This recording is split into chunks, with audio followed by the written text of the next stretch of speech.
Straight up. Hey, what's going on? What's going on, my happy people? What's going on? This is my first pre recorded episode coming to you. Today is March 17th. And even though this is going off at 8 p.m. Central Standard Time, I want you to know this is not me live. Currently, I'm doing something else other than this broadcast. So I just want to make sure I let it be known. I missed you guys, okay? Let me not sound cocky, right? I missed you guys. I wish I could have been with you guys a lot sooner, but there was an unfortunate series of events, and because I'm a one-man podcaster, there was no one else to fill in for me and to continue the show. But that's okay, because this show was only intended for me to produce, to be the MC, and yada, yada, yada. That's how it was designed. So it's been a week. I think it's been 9 days since my last podcast. And I knew when I made my podcast that I was going to be gone over the weekend. I had to go travel to Houston. My sister-in-law was celebrating a big milestone, and we wanted to be present. So the family and I got on the road and drove to Houston, Texas. And it was an eventful time, full of family, full of turmoil, full of adversity, full of everything that one could imagine. But at the end of the day, it was a blessing, and I'm happy to have done it with my family. So I have nothing ill to say. Only thing I could not say is this. I don't know how I developed my sore throat, but somewhere between Texas and Alabama, I told my wife I got an energy drink because she wanted to have breakfast with her sisters before we got on the road Monday. And like my father-in-law and I know, it's best to leave zero dark 30 when you leaving Houston and heading back to Alabama, because you don't want to be caught up on the 10 in Baton Rouge, because let me tell you, it gets real. And honestly, our dilemma started in Beaumont, Texas. There was a lot of traffic, and it only added to the fact that we did not leave the hotel till 10 o'clock. So long story short, we got home maybe midnight. And Texas is usually like a 10-hour drive. So we should have been home maybe like 8:30, 9 o'clock, leaving at 10. But like I said, we got there at 12, maybe a little bit later than 12. I want to stretch and say maybe like 1 o'clock, maybe even 2. The fact that it was dark and we were still switching back and forth, and that's just a testament, because usually my father-in-law and I, we just drive straight through. But we were both beat. And one thing I do know, if you give a black man something to eat, black man gonna get full, and it's gonna be harder for him to drive on a full belly. Straight up. And just so that you're aware, this episode of Going Down the Rabbit Hole with John Lee from 1983 is indeed sponsored by John Lee from 1983. If you are in the need of content creation, video editing, SEO, website building, Facebook page, social media page building, come holler at your boy, because I have the availability and I have the know-how to help you go from 0 to 100 that fast. Like 100 days, I can get you 100 people. No, but seriously, welcome back. Welcome back. That is a sponsored post made by me on camera, no cuts. I've kind of learned through the last few months of playing with this technology, using these apps. It's best to not switch from commercial break to another segment, because it will just mess up all the pixelation. So yeah, So I left you guys off telling you guys about my road trip from Houston to Alabama and how I developed a sore throat. And the sore throat was so bad that I had to go and do a teleconference with AFC. Shout out to AFC. $15. They got me together. They signed me up for some prescriptions. And long story short, I get my insurance every year through the marketplace. And for some reason, the marketplace didn't give us a credit this year. We had to go back, fix it, and now we are in the process of appealing their decision. And long story short, what ended up occurring was um, the week that I needed my insurance the most, my insurance was available for me, but they had suspended my prescription coverage and sore throat medication costs a bundle. Now, like I said, I used to be UAW, didn't have to pay for any of that stuff.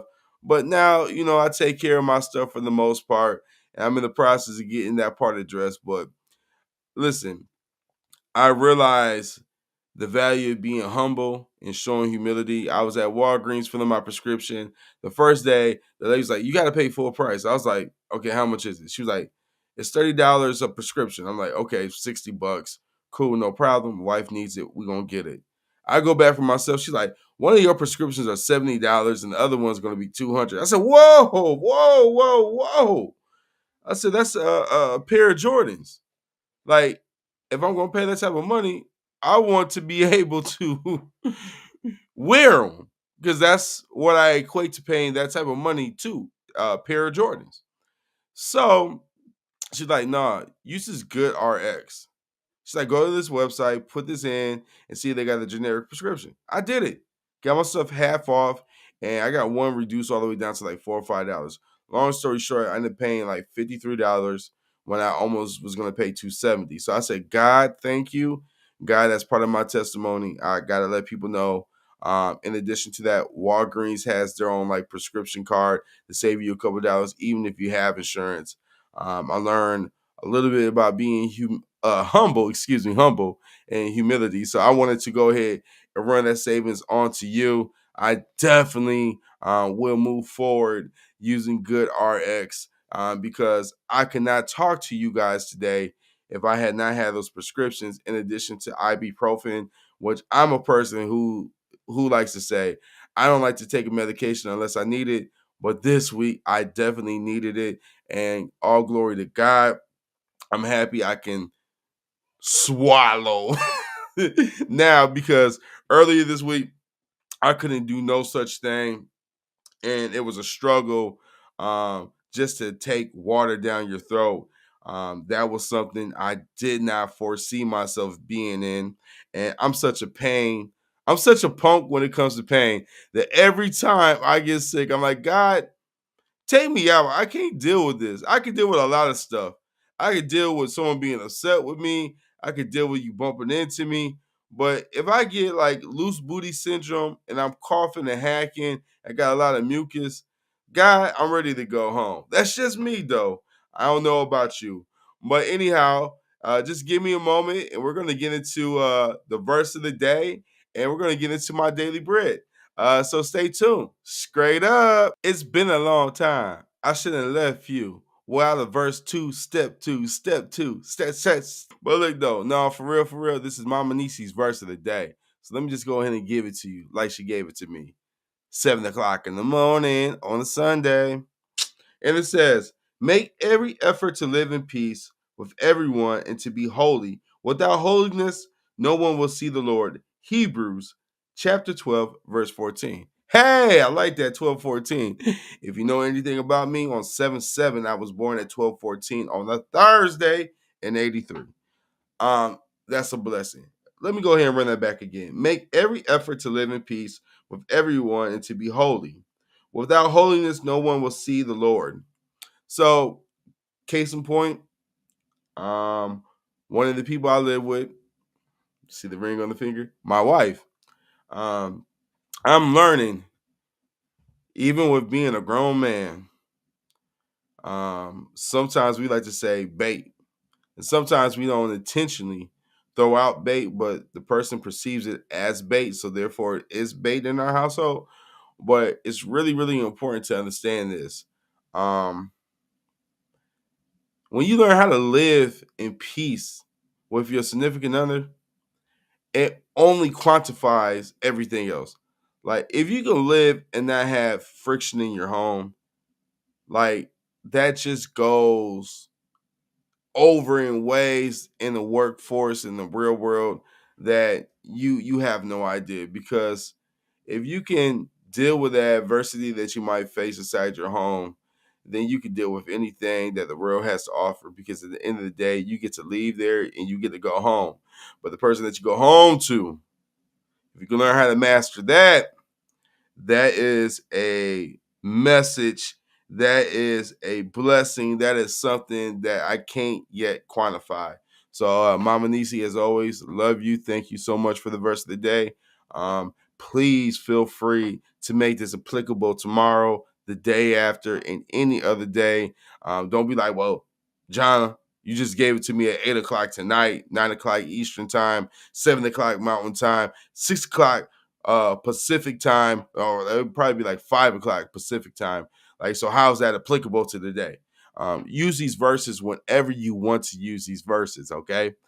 These verses might be delivered sporadically right now, but they're always a blessing when you choose to use them. So make sure you use Hebrews chapter 12, verse 14 at your discretion, because it will be a blessing and it will be applicable to you. You understand what I'm saying? Because I needed to hear that message right now, because that message is something for me. Because right now, my nephew is 4 years old and he's having the time of his life in my living room, and my father-in-law is resting after service. And my mother-in-law, I just had to show her how to use Netflix on the Xbox, because one Apple TV's held up, the other Apple TV somewhere else, and there's a lot of stuff going on. And somehow I don't even know how there was just a like that just occurred, but I'm gonna go ahead and call that a blessing as well. So you make sure you continue to like this content, because I'm gonna keep on giving it to you guys, regardless if I have a strep throat or not. And I really can't say it was a strep throat, but I will tell you this: it was a sore throat, and it was a blessing to go through and live through, because now I'm drinking tea even more often than what I was first drinking tea, because I think what really happened and what really caused me to be sick was this. I have a travel toothbrush, and that travel toothbrush don't get the same standard as the standardized toothbrush I have in my home. My toothbrushes in my home, they only 60 days. If I get one of them cool ones with the mechanical rotating spinning tops, I gotta get a new one in 60 days or I can't use it no more. That's the game. That's the law. That's what I adhere to. But them travel toothbrushes, I might have traveled with that mother sucker way too long. And excuse me for my wording. I should not have said mother and sucker in a combination. So forgive me, and God continue to work on me. And I'll be right back with dun, dun, dun, dun, my daily word, straight up. So I want to tell you guys a true story. Today is March 17th. The last time I opened up this book and read this book to you guys was March 8th. Life be lifing, and I'm no exception to that rule. So let's go ahead and get into it. And guess what? I always tell you guys this: God is always on time. So the verse for today, no lie, comes from Hebrew, chapter 13, verse 16.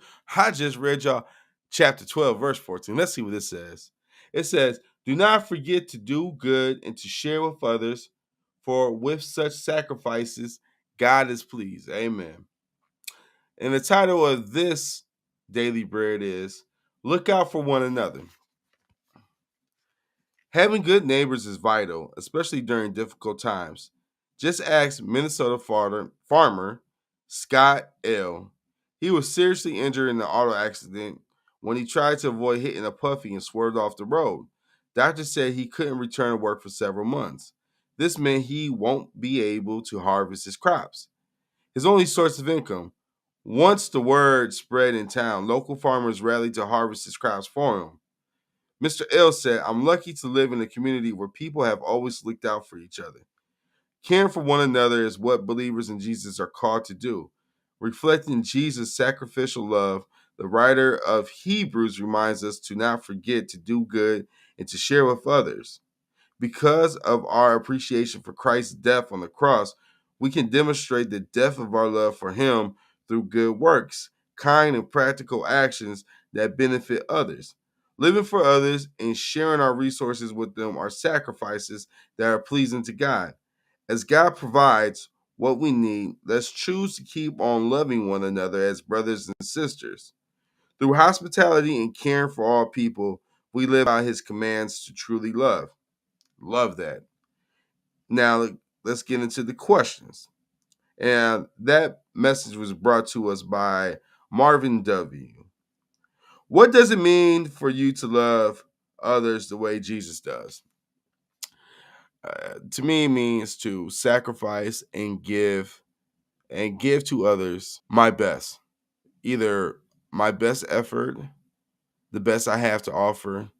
I would never want to give somebody something I no longer valued. Case in point, my cousin, um, we had a conversation with my father-in-law, and I said, I got this bedroom set that I got from my girls no more than 2 years ago. My children are 17 and 15. They outgrew that bed. Yeah, just put it to you, they outgrew that bed.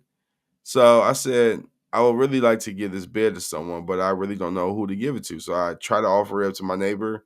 Like, yo, I can help you move it over. He didn't need it. Cool, cool, cool. I ended up offering it to my cousin. And just yesterday, my daughter and I, we drove up North Alabama to deliver the bed and the mattress and give it to them. Subsequently, while we were giving it to them, I realized that I didn't have all the pieces, and I tried to look up like the instructions online. Long story short, I told my cousin, I said, "Look, this is what I'm going to do. I'm go back, find the rest of the pieces. I'm gonna come back and try to build this bed for you over the course of the next week or so, because I want to give you a complete bed. I know you're grateful for the bid that I did provide to you, but I want to give you a complete bid." So, in essence, I think that is how we look out for one another. She was happy, her kids were happy with it. I was happy, but what I really want to do is give her the bid how I would want someone, or how I envision giving the bid to someone. Um, that's not to be boastful or anything like that. I'm not saying that to brag, but I think in so many ways, looking out for one another is something I kind of have in my thing 24/7 to do, especially in my community. I'm a black man, so anytime I see an opportunity to help out another person, human being, first and foremost, I'm all for it. But do I try to help out my own community? Yeah, because I know what it's like to be a black man living in America. So, um, who would I be to try to make their life any more complex than what it has been for me at times? So, yeah, uh, I'm really really happy with the word of the day, and I'll be right back to you guys. Share some thoughts with you guys, straight up. A couple days ago, I was scrolling through Instagram and I looked up and I seen my sister-in-law had some pictures from the event. And in the pictures from the event, my whole family was excluded. And I said, I never asked for anything. I just want to be included. I love my marriage and I love my wife's side of the family. So when those offenses occur, and not saying that I don't do something or I haven't done anything to earn any type of uh malicious look or something of that nature. It's just the growing pains of life. I told my daughter the other day, she says, I feel like I'm trying. I said, that's good. That doesn't mean that what you have tried is sufficient. And even though you tried it, that does not mean that you don't have room to grow. Meaning that just because you feel you're good doesn't mean that that's going to be good enough to maintain. You got to constantly keep pushing. You got to constantly keep developing. Um, we live in a world now where I, as a freelance entrepreneur, don't need as many people as I once needed because AI is here and AI has taken the need to have a virtual assistant and literally squashed it. Only thing I got to do is be organized and structure my day in a way and do what I can do. And that's like kind of how like I see this whole thing. Got to keep on trying, keep on persevering. I love my wife, I love my family, I love the family I have now, and it just requires more and more. And who am I to say that I am um a person who does not need to endure? No, I have to go through my own season. And hopefully, when I get done cooking, the end product is something to be desired. And all of this that I have experience won't be no more. And who's to say years to come, we all take group pictures and it won't feel awkward. It'll feel more authentic. And, we'll all have conversations. And no, it's not at a point to communicate this over. It's not that deep. I'm just going to continue to pray on it. But I wanted to make it relatable because there's a lot of people who have blended families, and then the blended extended family as another layer. And that layer can be penetrated. It's just going to take time. Take time, energy, and positivity. And with that being said, I want to thank you guys so much so for being part of this broadcast. I want to thank you guys for staying with me, rocking with me. I appreciate it. Now that my throat's better, I'll look to be a little bit more engaged than what I have. And until the next video, this is your boy, John Lee from 1983. You guys know when I'm